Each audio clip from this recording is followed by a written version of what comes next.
Hey friends, welcome back to my channel. Thank you so much for visiting with me.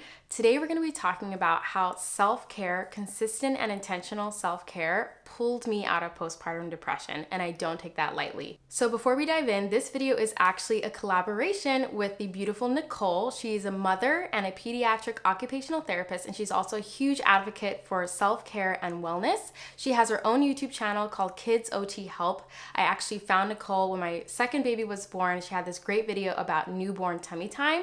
So she has a lot of great free resources over on her YouTube channel. So be sure to check her out as well. I'll have her video linked below because she's also going to be sharing her self-care journey and a mindset shift she had to make in order to practice self-care guilt-free. Okay, so let's dive in. So if you've been here for a while, you know that I have been struggling with postpartum depression. I was officially diagnosed with severe postpartum depression when my second baby was only 4 months old, and she's 7 months old now, to give you some context. I have a few videos on my postpartum depression journey, and I'll be sure to link those below if you want to check them out.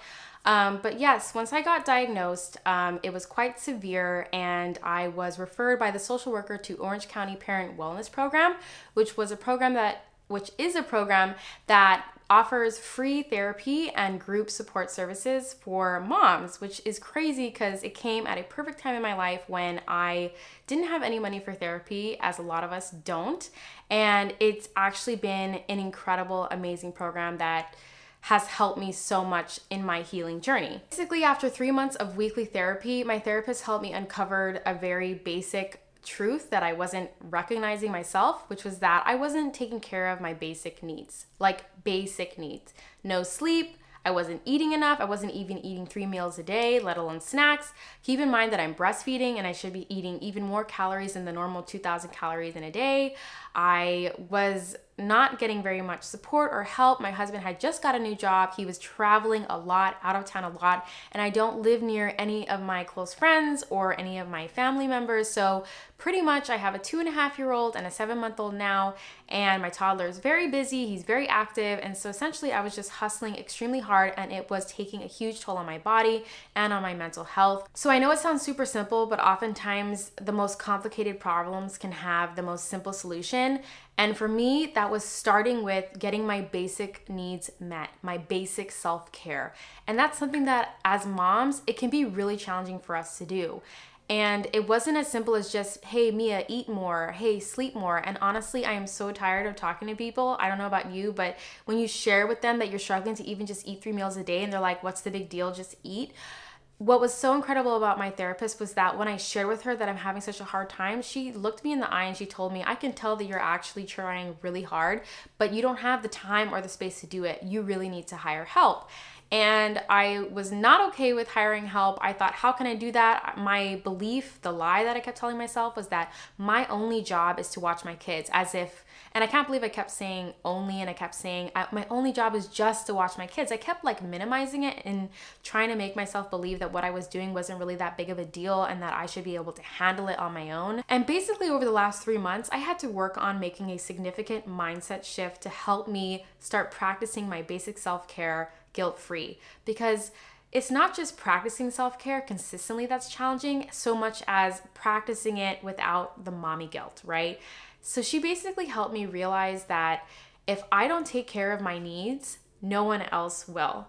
And that I'm the one keeping all of these people's worlds turning. And if I don't take care of myself, everyone else is not going to be taken care of. And I started to see this as my sleep deprivation and my lack of eating and my lack of hydrating was starting to cause migraines as well. And I just was starting to deteriorate physically, emotionally, and mentally. And so this therapist came into my life at just the perfect time, because she held me accountable and she helped me realize that if I don't start valuing myself and seeing the contribution that I'm making, I was going to keep falling apart. So I just want to go over 3 things that you really need to realize as a mom if you're going to be able to practice self-care consistently and without feeling bad about it.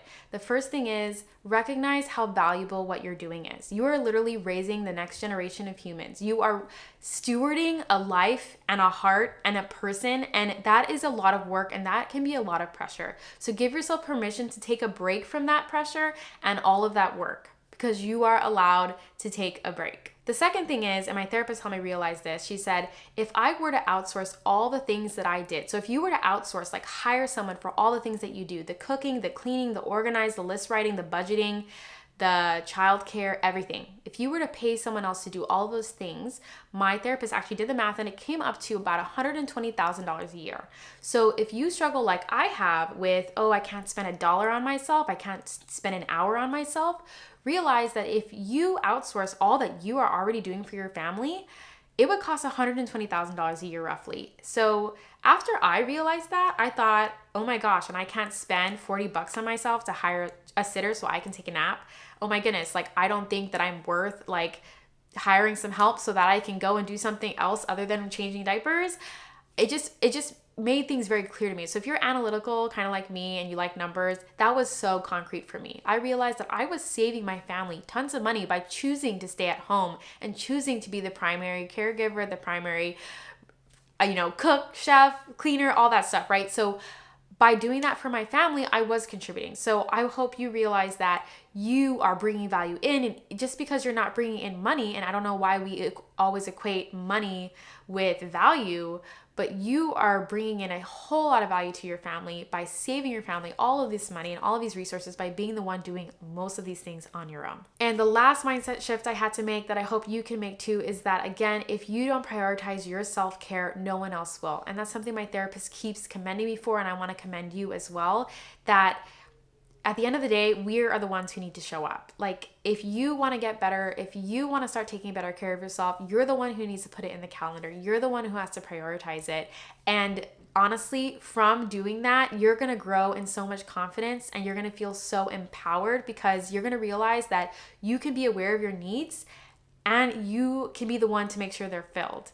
Instead of wishing that someone else was going to do it, instead of feeling resentful that no one else is doing it for you, take control into your own hands. Acknowledge what you need and go and get what you need and fill those needs so that you don't have to feel burnt out and resentful and exhausted all the time. Okay, so here's a more practical approach as well to how I make sure that my self-care happens consistently. And this is something I had to learn the hard way several times. Number one is sitting down with my husband every single month and working on our budget to make sure that I actually know how much money I can spend on a sitter. And then from there, I actually go ahead and schedule that sitter every single Sunday while my husband's still home, while I'm not feeling burnt out, exhausted, flustered. So I make sure I hire that help before I need it. Anytime I try to wait and see, well, if I'm feeling tired or frazzled, then I'll call my sitter.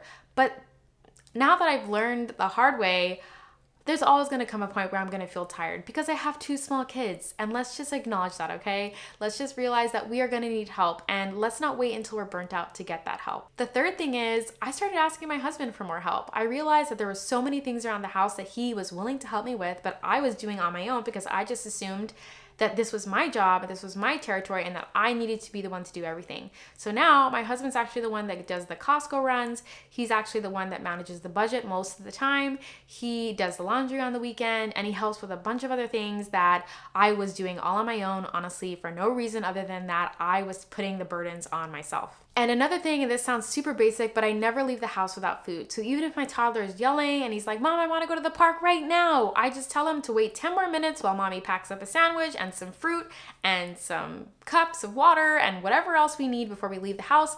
And if we happen to be out of the house for a long time and we don't have enough food or whatever, I give myself permission to just buy some food.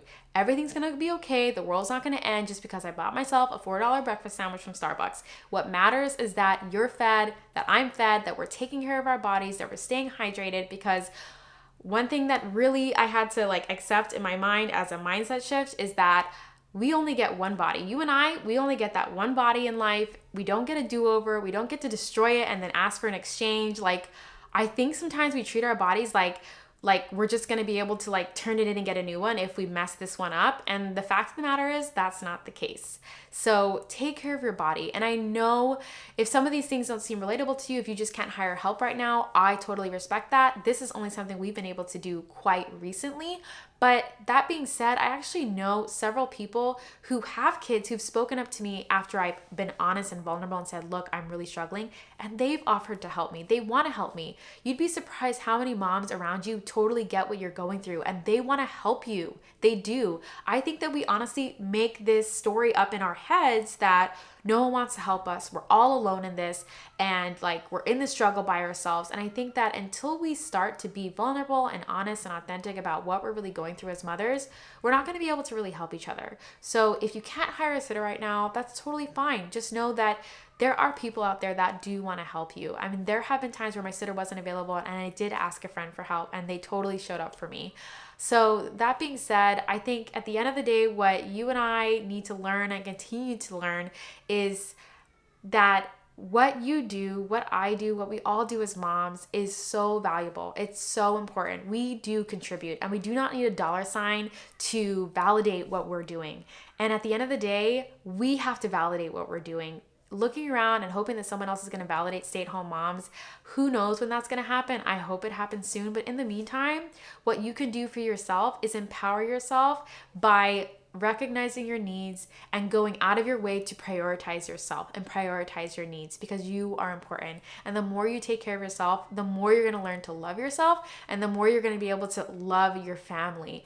And I know a lot of people say that, but over the last 3 months, after having been honestly like so severely in postpartum depression, like from a scale of 1 to 10, 1 being the worst, I was like at a 2. I was suicidal most of the time, depressed and lonely most of the time. The loneliness honestly felt excruciating. And I'm at a place now where mentally I would say I'm at an 8 or a 9, where I feel so strong, so confident, so empowered, so self-aware. And I'm not saying that to brag. I seriously am just sharing this because I didn't think that so much progress could be made in such a short time just from practicing self-care. And to give you context, I'm not taking medication. I'm not doing anything like that. And I'm not against medication. If you need to take it, you should do that. But what I'm trying to make a point is that just becoming aware of my needs, having someone hold me accountable, learning the mindset shifts to not feel guilty every time I took care of myself, and then being consistent about that self-care has really pulled me out of this postpartum depression. So Nekole and I wanted to share our self-care journeys with you because we really think that beyond it being just a buzzword that you hear a lot on Instagram and in social media, it actually was life-saving for me. It actually was transformative for me, and I really do think it can be transformative for you. So I hope you'll watch Nekole's video. And again, if you came over from Nekole's video, welcome. I'm so happy you're here. I hope that we're all going to be learning and growing together. I share content about motherhood and mental health in hopes that I can really help you on your journey in this life. So thank you so much for being here, and let me know if you have any questions or comments, and please share with us what your favorite self-care practice is, and also let me know if there's any mindset shifts that you needed to do in order to practice self-care without feeling bad about it, because all of us can use less mommy guilt in our lives. All right, everybody, thank you so much for watching this video, and I will see you next week. Bye.